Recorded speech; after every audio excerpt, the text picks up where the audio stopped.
નમસ્કાર મિત્રો, સ્વાગત છે તમારું આપણી આ યુટ્યુબ ચેનલમાં જેનું નામ છે ગુજરાતી જીકેની જમાવટ.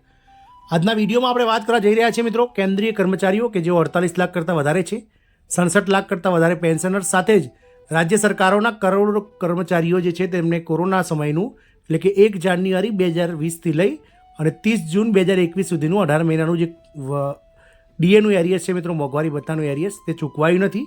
અને હાલમાં કેન્દ્ર સરકાર દ્વારા જે લોકસભાની ચૂંટણી છે તે જાહેર કરી દેવામાં આવી છે. અને લોકસભાની ચૂંટણી જાહેર થઈ તે પહેલાં મિત્રો કેન્દ્ર સરકાર દ્વારા જે છે તે કર્મચારીઓને 18 મહિનાના બાકી ડીએ એરિયસ પર એક મોટું અપડેટ આપવામાં આવ્યું હતું. જાણીએ આજના વિડીયોમાં કે મિત્રો શું છે માંગ કર્મચારીઓની અને કેટલું કર્મચારીઓ જે છે તે ડીએ માંગી રહ્યા છે, સરકાર દ્વારા શું મોટું અપડેટ જાહેર કરવામાં આવ્યું છે. તમામ માહિતી આજના વિડીયોમાં મેળવીશું.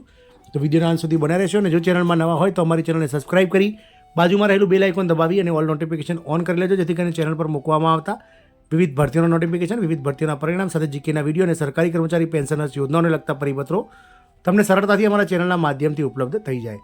તો મિત્રો કેન્દ્રીય કર્મચારીઓના 18 મહિનાના બાકી ડીએ એરિયસ પર મોટું અપડેટ આવી છે.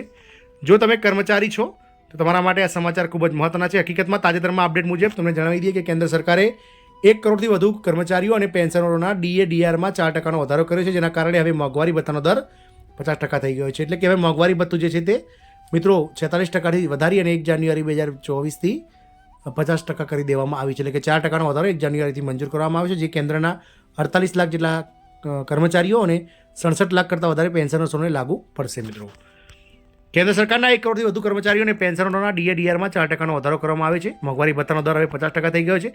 જોકે સરકારે કોરોના સમયગાળા દરમિયાન રોકવામાં આવેલા 18% ડીએના બાકીના સંબંધમાં કંઈ કહી નથી. ગયા વર્ષે નેશનલ કાઉન્સિલ જેસીએમ સ્ટાફ સાઇડ મિટિંગમાં all India defence employees federation એટલે કે AIDEFના જનરલ સેક્રેટરી શ્રીકુમારે આ મુદ્દો ઉઠાવ્યો હતો. સ્ટાફનું પ્રતિનિધિત્વ કરતા શ્રીકુમારે સેક્રેટરી DOPTને વિનંતી કરી હતી કે 18 મહિનાનું ડીએનું બાકી એ કર્મચારીઓનો અધિકાર છે. કર્મચારીઓ અને પેન્શન ધારકોને ડીએની બાકી રકમ છૂટી કરવી જોઈએ. કોરોના સમયગાળા દરમિયાન કેન્દ્ર સરકારે કર્મચારીઓને આ ચૂકવણી અટકાવીને 34,402.32 કરોડ રૂપિયા બચાવ્યા હતા. ભારત પેન્શનર સમાજના જનરલ સેક્રેટરી SC મહેશ્વરીએ પણ સરકારને વિનંતી કરી છે કે કોરોનાના સમયગાળા દરમિયાન એટલે કે 1 જાન્યુઆરી 2020થી લઈ અને 30 જૂન 2021 સુધીના 18 મહિનાના સમયગાળા દરમિયાન જે ડીએ એટલે કે મોંઘવારી ભથ્થું બંધ કરી દેવામાં આવ્યું હતું વધારો, તે 18 મહિનાનું ડીએનું બાકી નીકળતું હોય તે સરકારે કર્મચારીઓને ચૂકવવું જોઈએ. આ અહેવાલ નાણાં મંત્રાલયને પણ આપવામાં આવે છે. ડીએ એરિયસનો મુદ્દો અગાઉ પણ ઘણી વખત ઉઠાવવામાં આવે છે. National joint council of action એટલે કે NJCEના વરિષ્ઠ સભ્ય અને all India defence employees federation AIDEFના જનરલ સેક્રેટરી શ્રીકુમારે જણાવ્યું હતું કે જૂના પેન્શનની પુનઃસ્થાપના અને અન્ય ઘણી માંગણીઓ સહિત કર્મચારીઓના હિતોને લગતા મુદ્દાઓ હતા સતત ઊભા થઈ રહ્યા છે, જઈ રહ્યા છે. આ બધાની સાથે કોરોના સમયગાળા દરમિયાન બંધ કરાયેલા 18 મહિનાના ડીઆરની ચૂકવણીની લડાઈ પણ ચાલી રહી છે. કેબિનેટ સચિવને staff side national council JCM દ્વારા 18 મહિનાના ડીએ બાકીના ચૂકવણા માટે પહેલેથી જ પત્ર લખવામાં આવ્યો છે.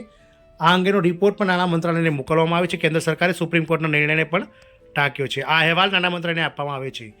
તો મિત્રો જે છે તે આ નાણાં મંત્રાલયને જે છે તે આપવામાં આવે છે. કેન્દ્ર સરકાર દ્વારા આપવામાં આવેલી દલીલ કેન્દ્ર સરકારના કર્મચારીઓ અને પેન્શનરો લાંબા સમયથી માંગ કરી રહ્યા છે. 18 મહિનાના ડીએના બાકી ચૂકવણાની જે કોરોના સમયગાળા દરમિયાન અટકાવવામાં આવી હતી. કેન્દ્ર સરકારે બજેટ સત્રમાં સ્વીકાર્યું હતું કે ડીએની બાકી રકમ મુક્ત કરવા માટે ઘણા કર્મચારી સંગઠનો તરફથી અરજીઓ આવી હતી.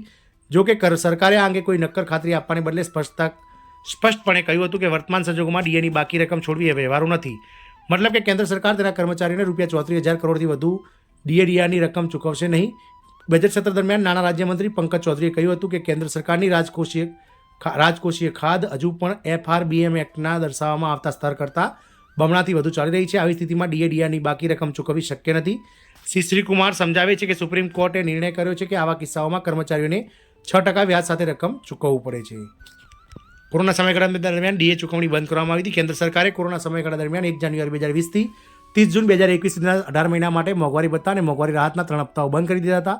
ત્યારે સરકારે કહ્યું હતું કે આર્થિક સ્થિતિ સારી નથી. રાષ્ટ્રીય મંત્રી પરિષદ JCMના સચિવ શિવ ગોપાલ મિશ્રાએ કેબિનેટ સચિવ સાથેની બેઠકમાં આ મુદ્દો ઉઠાવ્યો હતો. કામદારોને આશા હતી કે તેમને બાકી રકમ મળશે, પરંતુ કેન્દ્ર સરકારે તેને સદંતર ભગાવી દીધી હતી.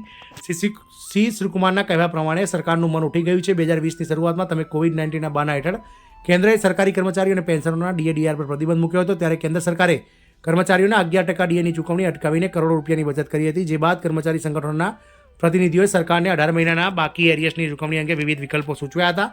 આમાં બાકીની રકમની એકસાથે ચૂકવણી કરવાનો પણ સમાવેશ થાય છે. સરકારી જાહેરાતોનો અર્થ એવો નીકળ્યો કે કોરોના સમયના ગાળા પછી કેન્દ્રીય પ્રધાન અનુરાગ ઠાકુરે જાહેરાત કરી હતી કે કર્મચારીઓને 28% દરે મોંઘવારી ભથ્થું મળશે.